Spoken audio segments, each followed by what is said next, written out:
Communist party ने आपा seat India गठबंधन ने मिली है।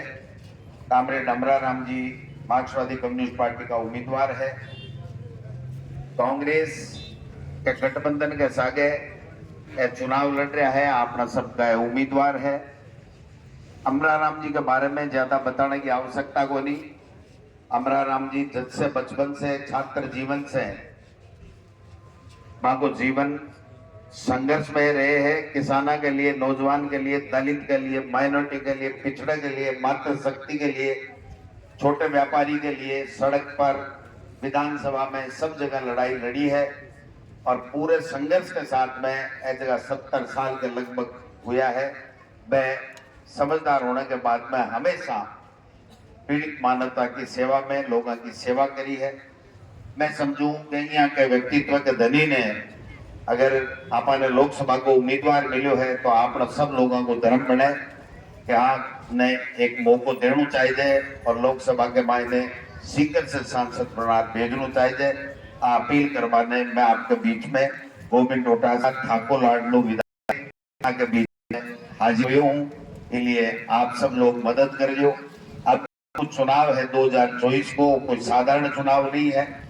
और भी तानाशाह सरकार के खिलाफ चुनाव है, जो कि तानाशाह सरकार न खाऊंगा न खाने दूंगा नारा देती है, भ्रष्टाचार मिटाने के नारे देती है, किसान की आमदनी दुगुनी करने के नारे देती है, नौजवान को रोजगार देने के नारे देती है, महंगाई कम करने के नारे देती है, मातृशक्ति की जो है वो उनको और शक्ति देने की बातें करती है। लेकिन ये सब हवा हवाई हो गए, इनके वादे एक भी सही नहीं निकले। आज नौजवान परेशान है, महंगाई से महिलाएं परेशान है, हर परिवार परेशान है, किसान खून के आंसू रो रहे हैं। 700 किसान शहीद हो गए। फिर देश के प्रधानमंत्री ने माफी मांग करके और लिखित में समझौता किया। उस समझौते को 22 महीने तक इन्होंने पूरा नहीं किया। दोबारा जब समझौते को लागू कराने के लिए गए तो फिर चोर, आतंकवादी, पता नहीं क्या क्या कहा, गुंडे कहा, शराबी कहा, जो स्थितियां उत्पन्न हुई आप सब देख रहे हैं। आज भी किसान बॉर्डर पे खड़े हैं लेकिन उनकी सुनने वाला नहीं है। और ये तानाशाह सरकार आज सबको कह रही है कि भ्रष्टाचार का खात्मा कर दूंगा, सबको जेल में डाल दूंगा। और जितने भ्रष्टाचार के आरोप मोदी जी ने इन 10 साल में लगाए हैं, 10 साल से पहले बीजेपी ने और आरएसएस ने लगाए हैं, वो कांग्रेस के या विपक्ष के जितने भी लोग थे उनमें से अधिकतर को वहां ले जाकर के किसी को आसाम का मुख्यमंत्री बना दिया, किसी को महाराष्ट्र का उप मुख्यमंत्री बना दिया, किसी को सांसद बना दिया। और ईडी, इनकम टैक्स, सीबीआई का छापा पड़ता है, मुकदमा लगता है, चंदा लिया जाता है। और अगर कोई राजनेता है तो उसको बीजेपी की वॉशिंग मशीन से निकाल करके उसको बिल्कुल वाहिद और ईमानदार बनाया जाता है और फिर बीजेपी में उसको राज करने का मौका दिया जाता है। ये एक नया मॉडल इस देश में चल रहा है। इस मॉडल को खत्म करने की आवश्यकता है। किसान को मजबूत करने की आवश्यकता है। उसको दुगुनी जो आमदनी करने की बात थी उसको आगे बढ़ाने की आवश्यकता है।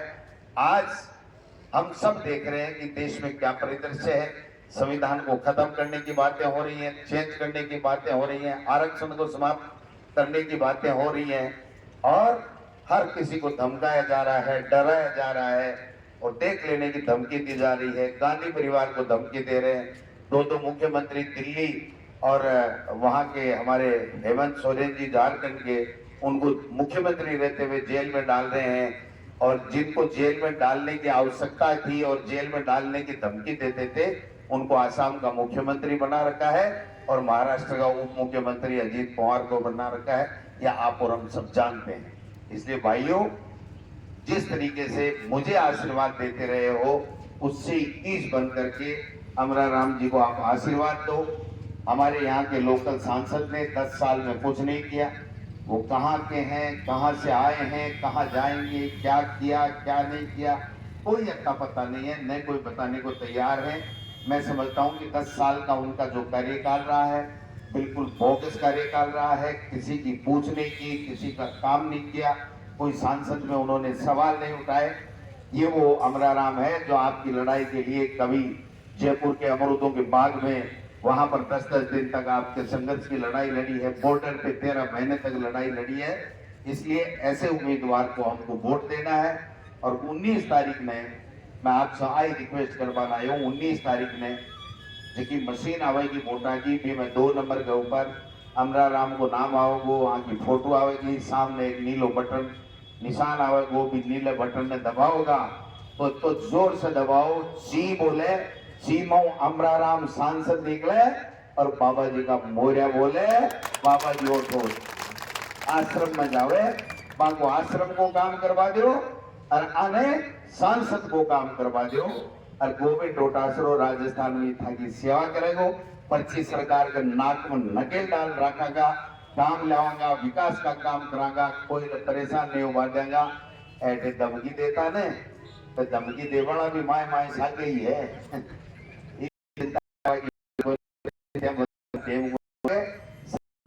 काम तो माधव बिगड़े, जोधपुर क्यों बिगड़े, सब आराम से काम करो। राजस्थान के मायने जको भी आवेगो वो विपक्ष में हाँ की है जब ले रहेगा का काम करेगा, कुछ भी नहीं रहने देगा, और सच के मायने अमरा राम की जावेगा तो अब केवल विपक्ष की गठबंधन की सरकार बनेगी, सरकार में भागीदार होगा। आगे कलम किसान के लिए, नौजवान के, दलित के लिए, माइनॉरिटी के लिए फैसला होगा। आप सब और आप लोगों तरीके को करना है। और लोग कैसे आज डरा धमकाने की राजनीति कर रहे हैं, है सरकार के लिए अमरा राम वोट के लिए हाजिर हो, वोट टाइम में पाऊंगा, पूरे देश में पड़ेगा अमरा राम गोविंद डोटासरा इंडिया अलायंस। और 30 तारीख ने अमरा राम जी ने बोले